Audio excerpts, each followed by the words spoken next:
as far as data analytics goes, the reason why I was talking about the idea of like data analytics being a little bit different is that data analytics, your job not only consists of you working in a field where you're consistently working with data to create these charts and graphs, but the thing is that you have to translate data into layman terms for those who don't affiliate with it.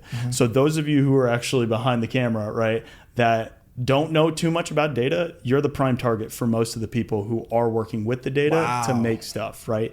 And that's the hard part, right? It's not the most clear. It's not the most crisp. It's not the easiest thing in the world to look at data, especially that is not necessarily black and white all the time, right? That it's a little bit more grayed out in the middle. Maybe it's a metric that doesn't necessarily make sense all the time.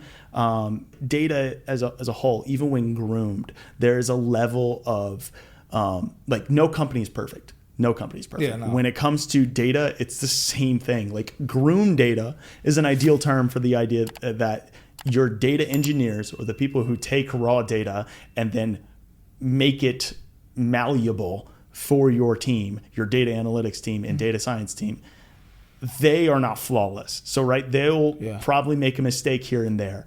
Also, data is not always accurate, no matter how much you want it to be accurate. Wow. And that's I didn't even know that. I thought data was like usually like always accurate. For certain metrics, you're exactly right. Like the dollar amount, that's easy. But there are things out there here and there that where data can be subjective, right? Okay. How could that happen?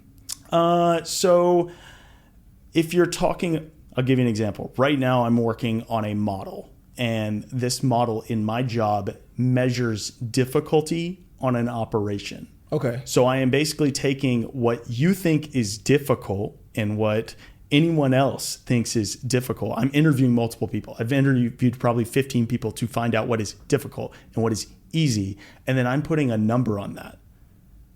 So you're going to tell me that data is accurate? Because again, it's off of 15 people's opinion.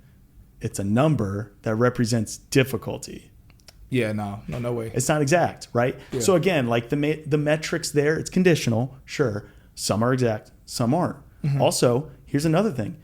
You want to talk about numbers and stuff like that, as far as like, especially a high sales force or something of the sort, with any company alone, people lie. People love to lie.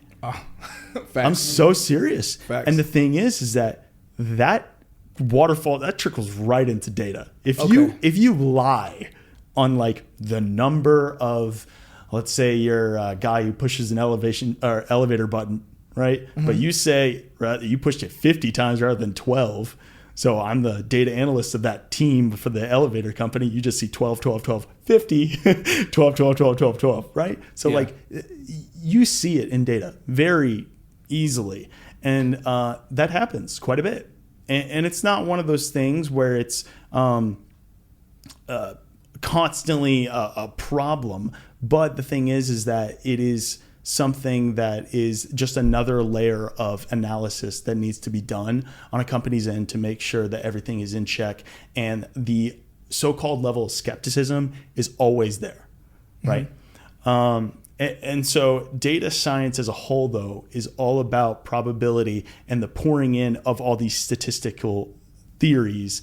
And when you're breaking apart and putting back together these queries or searches of data, so you're just collecting certain styles of data that you want, maybe for a particular reason, right?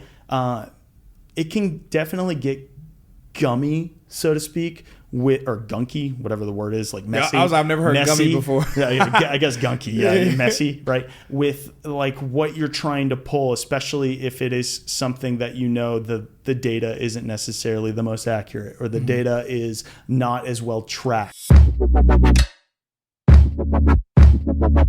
You just realized your business needed to hire someone yesterday.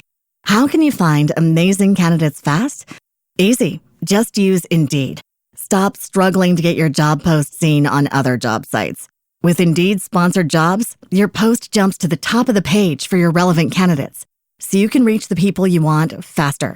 According to Indeed data, sponsored jobs posted directly on Indeed have 45% more applications than non-sponsored jobs.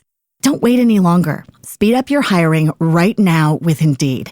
And listeners of this show will get a $75 sponsored job credit to get your jobs more visibility at Indeed.com/kidsandfamily. Just go to Indeed.com/kidsandfamily right now and support our show by saying you heard about Indeed on this podcast.